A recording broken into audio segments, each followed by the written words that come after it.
Naomi walked into the living room and stood in front of the TV. It was the only way she knew to get her husband's attention.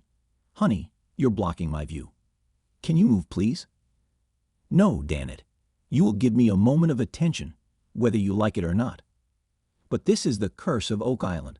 They're about to make an important discovery. I don't want to miss this. If you don't turn it off right now and listen to me, then an important discovery will happen next to your heat. Oh, good. So what's so important about this? In her most solemn and serious tone, Naomi announced, "Jim, I've decided that I'm leaving you." He fell silent for a second, as if lost in deep thought. "Fine. When will you be back? Would you mind grabbing some apple fritters at the stop on the way home?" "Crap, I can't believe you. I'm leaving you, asshole, and I'm not coming back."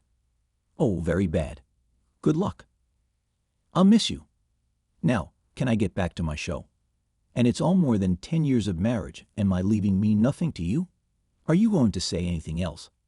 He smiled and said, "How about don't forget to leave the keys to the house?" "No, you stupid. How about saying something like, 'Why are you leaving, honey?' Or 'Please don't go. I don't know what I'll do without you.'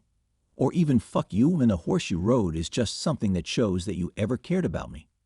Let's watch. I married you. I have spent 10 years of my life, time and money supporting you. Our home and our way of life. I will have sex with you whenever you want. I remember your birthday, Christmas, Valentine's Day, our anniversary and Mother's Day, even though you are not a mother yet. Oh my God, are you pregnant? So that's what it's all about. You're an idiot.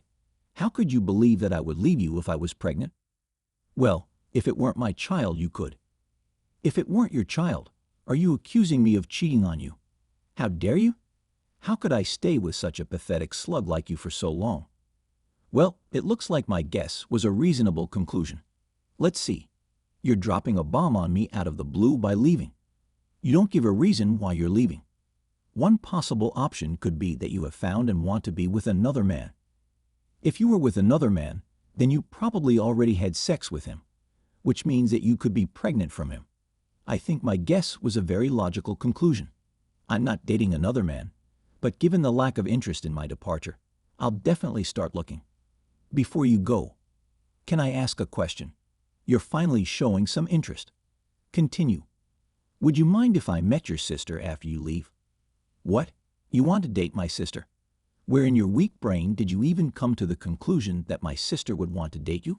Christmas, at your parents' house. After a few egg legs, your sister whispered to me, "If you ever get tired of this wizened shrew and want some really good sex, call me." This is the first time. Since then, she has repeated this sentence a couple of times in even more colorful terms. You're lying bastard. Why on earth would she want you when she has Fernando? I don't know. Maybe she's tired of sharing him with you and not getting anything in return. Damn it. Do you think I'm sleeping with my sister's husband?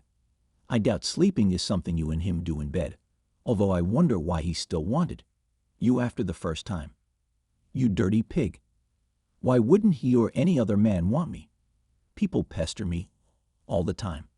I could go out and have sex with a different man every night if I wanted. Your brother-in-law told me that his wife, your sister, is much better in bed than you. He said he was having sex with you to piss her off. Based on what she suggested doing to me, I'd say it's working.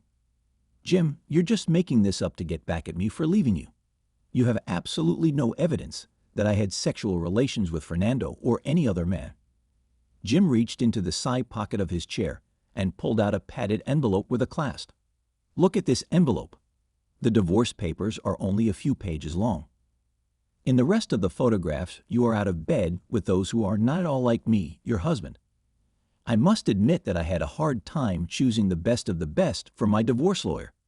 Naomi collapsed on the floor in tears. Everything is not going the way it should have gone.